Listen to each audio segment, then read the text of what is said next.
All right, let's jump right in. We've got a story today about two prophets, two completely different visions for the future, and one impossible choice.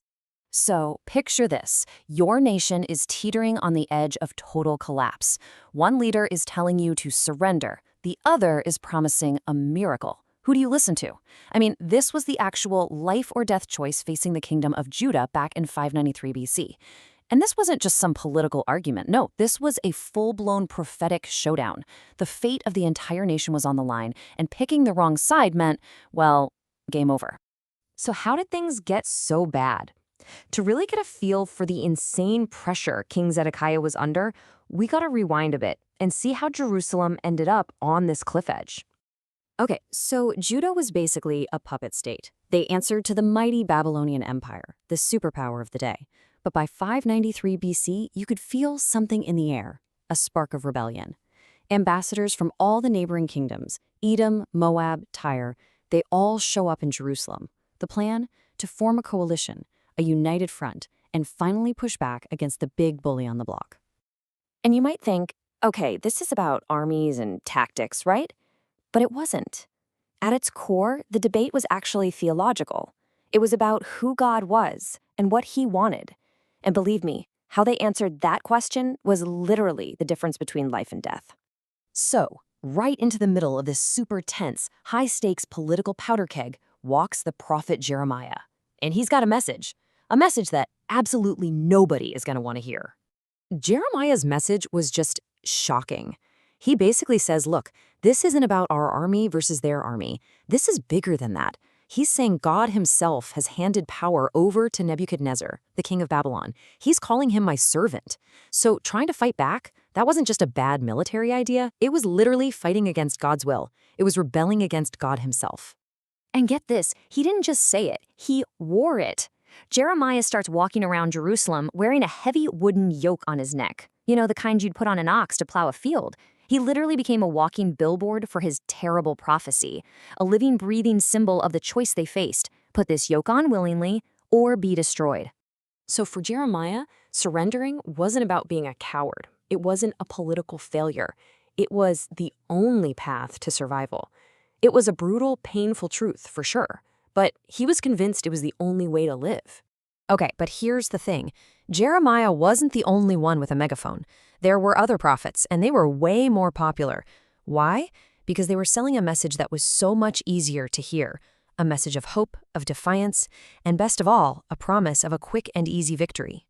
I mean, look at the difference here. On one hand, you have Jeremiah saying, we're looking at 70 years of being under Babylon's thumb, but we'll survive. On the other hand, you have these other guys saying, nah, don't worry, this whole mess will be over in 2 years. Their whole argument was that God would never let anything bad happen to his special city, Jerusalem. And you can imagine, that was a very tempting message to believe.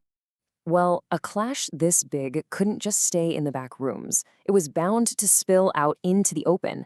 And it did, in a huge, dramatic public showdown right in the middle of Jerusalem. It's Jeremiah versus his number one opponent, another prophet named Hananiah.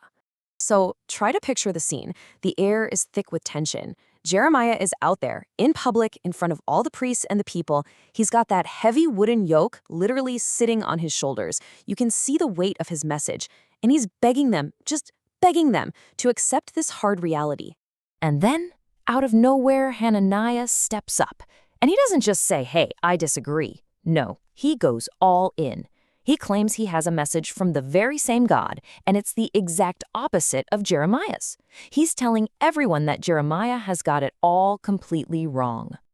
And then Hananiah does something incredibly bold.